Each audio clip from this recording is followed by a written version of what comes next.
Gold trusted gold buyers మీరు తాకట్టు పెట్టిన బంగారాన్ని విడిపించి ఈ రోజు ఉన్న మార్కెట్ ధరకు కొనబడును. Hi bro. హాయ్.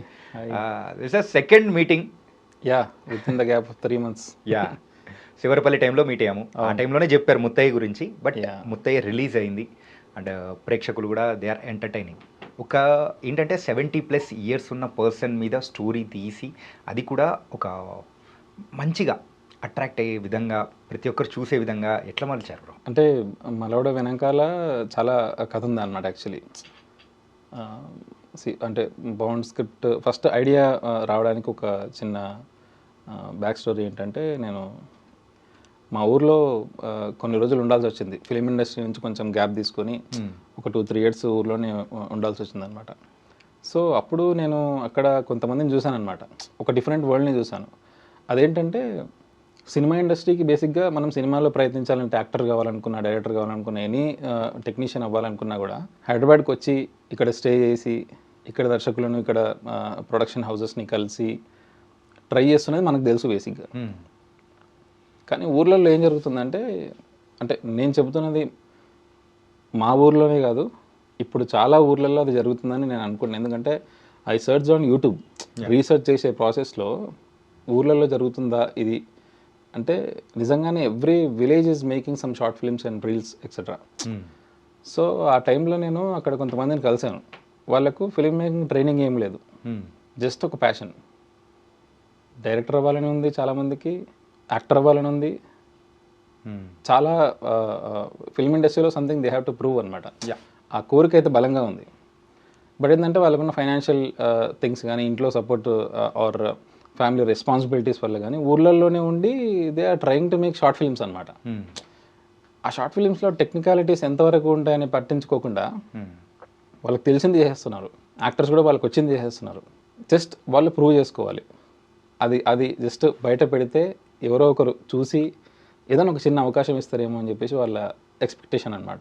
ఇండస్ట్రీకి రాకుండా ఊర్లలోనే ఉంటూ దే ఇమాజినింగ్ దట్, అంటే వాళ్ళు అనుకుంటున్నారు ఏంటంటే అవకాశాలు వస్తాయని.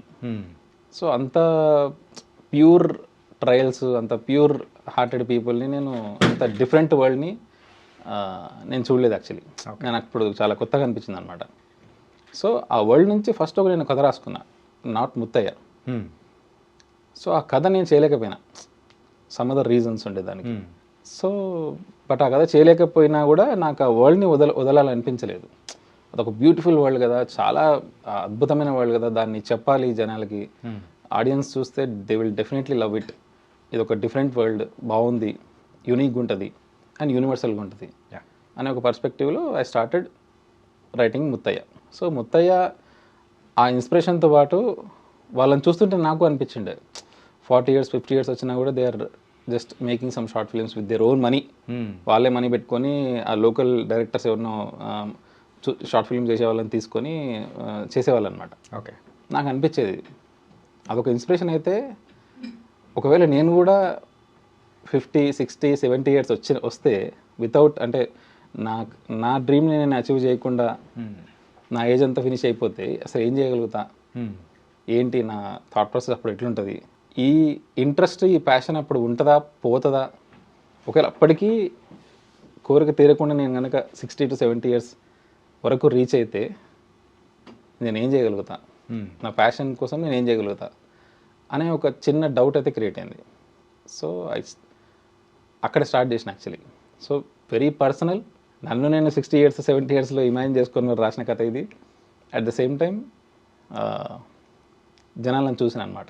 సో ఆ ప్రపంచాన్ని వాళ్ళ గురించి కూడా చెప్పాలి అనే ఒక పర్స్పెక్టివ్లో ఈ కథ రాసిన. అదే హీరో అనేటప్పటికీ యూజువల్గా కాలేజ్లో ఉన్న వాళ్ళు, ఇంకొంచెం స్టోరీకి తగ్గట్టు ఒక 30 years, ఈ మధ్యకాలంలో ప్రేక్షకుల అభిరుచులకు తగ్గట్టు 40-50 వరకు వచ్చేస్తున్నారు. కానీ 70+ years ఉన్న ఒక పర్సన్ని తీసుకొని ఆయన్ని ఒక హీరోగా పెట్టుకొని చెయ్యాలి, ప్రేక్షకులకు నచ్చుతుందా లేదా అని ఎలా అనిపించింది బ్రో? బేసిక్గా మన దగ్గర కొంచెం అలాంటి ఎక్స్పెరిమెంట్లు చాలా తక్కువే బేసిక్గా. బట్ వరల్డ్ సినిమా గురించి మాట్లాడుకుంటే, వరల్డ్ సినిమా గురించి పక్క పెట్టినా కూడా మన దగ్గరే, అంటే మన ఇండియాలోనే ఏజ్కి సంబంధం లేకుండా 70-80 years వాళ్ళను హీరోస్గా పెట్టి చేసిన సినిమాలు ఉన్నాయి. నేను ఆ టైంలోనే 2016-17 టైంలోనే ఒక కన్నడ ఫిలిం తిథి అని చూశాను అనమాట. Okay, that's a fantastic film. So అందులో కూడా ఆల్మోస్ట్ 70 ఇయర్స్ 80 ఇయర్స్ అతను హీరో, మెయిన్ లీడ్ అనమాట. సో అదొక ఫ్యామిలీకి సంబంధించిన కథ, చాలా బాగుంటుంది, చాలా ఇంప్రెస్ అయ్యాను అనమాట. సో అలానే కొన్ని వరల్డ్ సినిమాలో ఐ హ్యావ్ సీన్ ఏజ్కి సంబంధం లేకుండా అదొక కథ, ప్రతి మనిషికి ఒక కథ ఉంటుంది, ఏజ్కి సంబంధం ఉండదు, కథ అందరికీ ఉంటుంది యాక్చువల్లీ. సో మనం ఏంటంటే సినిమాలు అనే ఒక పర్స్పెక్టివ్ వచ్చేసరికి టార్గెటెడ్ ఆడియన్స్ ఇవన్నీ కొంచెం ఆస్పెక్ట్స్ అన్ని దృష్టిలో పెట్టుకొని మనం హీరోలను డిజైన్ చేసుకుంటాం. సో అది ఎలా అయిపోయిందంటే ఫిలిం మేకర్స్కి, అంటే ఎవరికైనా, ఈవెన్ నాకు కూడా కొన్ని రోజుల వరకు కథ అంటే I use to imagine young heroes it self, right. But once నా పర్స్పెక్టివ్ మార్చుకున్న తర్వాత ఆ టైంలో నాకు ఇలా పెట్టి కూడా చేద్దాం, అంటే ఏజ్డ్ పీపుల్ని కానీ వాట్ ఎవర్ ఎవరిదైనా కథనే, ఆ కథలు చెప్పాలి అని ఒక థాట్ ప్రాసెస్ క్రియేట్ అయింది అనమాట. ఓకే. సో అప్పుడు నేను 70 ఇయర్స్ ఆయన కూడా మనిషే, హీ ఆల్సో, తనకు కూడా ఒక కథ ఉంటుంది, అది చెప్పాలి, చెప్తే తప్పేం లేదు, డేరింగ్ స్టెప్ వేద్దాం. ఇప్పటివరకు చాలా తక్కువ ప్రయోగాలే ఉన్నాయి ఇట్లాంటివి. సో చేస్తే డెఫినెట్లీ ఈ సినిమా మంచి గుర్తింపు అయితే తెచ్చుకుంటుంది అనే ఒక థాట్లో నేను ఐ డిసైడెడ్ టు మేక్.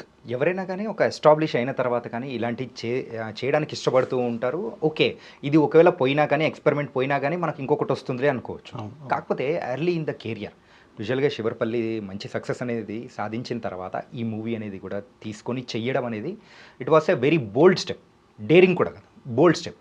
మరి ఇది ఏదైనా తేడా వచ్చిందంటే అప్పుడు ఏమవుతుందని ఏం ఆలోచించలేదా? అంటే యాక్చువల్లీ ఇది శివరపల్లి తర్వాత చేసింది కాదు, ఓకే, నేను శివరపల్లి ముందే చేశాను అనమాట దీన్ని. ఓకే. యా, ముత్తయ్య అనే సినిమా యాక్చువల్లీ నేను ముందే చేశాను. అది 2022లో it has got lot of awards. Yeah, Kolkata international film ఫెస్టివల్లో బెస్ట్ ఫిల్మ్ వచ్చింది, best Indian film, and meta film ఫెస్టివల్లో బెస్ట్ డెబ్యూ డైరెక్టర్ వచ్చింది. దట్స్ ఇన్ ముంబై అంటున్నా, Dubai. So Indic film Utsav అని ఒక ఇంటర్నేషనల్ ఆన్లైన్ ఫెస్టివల్ ఉంటుంది, అందులో ది బెస్ట్ ఫిల్మ్ వచ్చిందనమాట. సో యూకే ఏషియన్ ఫిల్మ్ ఫెస్టివల్కి అందులో వరల్డ్ ప్రీమియర్ అయిన తెలుగు సినిమా. సో దానికి చాలా రికార్డ్స్ ఉన్నాయి బేసిక్గా యాక్చువల్లీ ముత్తయ్యకు. ఓకే. సో రిలీజ్ అవ్వడం మాత్రం లేట్ అయింది. అది దానికి చాలా కారణాలు ఉండొచ్చు, బట్ ఏంటంటే దేనికైనా ఒక టైం రావాలి. సో శివరపల్లి తర్వాత వచ్చింది బేసిక్గా. సో అది సో కెరియర్ గురించి ఏం పెద్దగా అంటే ఎందుకు ఆలోచించలేదంటే అందులో ఉన్న ఎమోషన్ నన్ను బాగా స్ట్రాంగ్గా డ్రైవ్ చేసింది. ఓకే. సో ఆ ఎమోషన్ని బాగా బిలీవ్ చేసిన. సినిమా అంటే నెక్స్ట్ సినిమా వస్తుందా, ఇప్పుడు బేసిక్గా ఒక స్ట్రాంగ్ కమర్షియల్ హిట్ కొడితే పిలిపించి ప్రొడ్యూసర్లు నెక్స్ట్ అవకాశాలు వాళ్ళే, చాలా మంచి అవకాశాలు మనకు క్రియేట్ అవుతాయి బేసిక్గా. సో నేను దాని గురించి అయితే ఆలోచించలేదు. ఈ కథ చెప్పాలి, ఈ కథ చెప్పిన తర్వాత నేను ఇంకేదైనా చేద్దాం. ఓకే.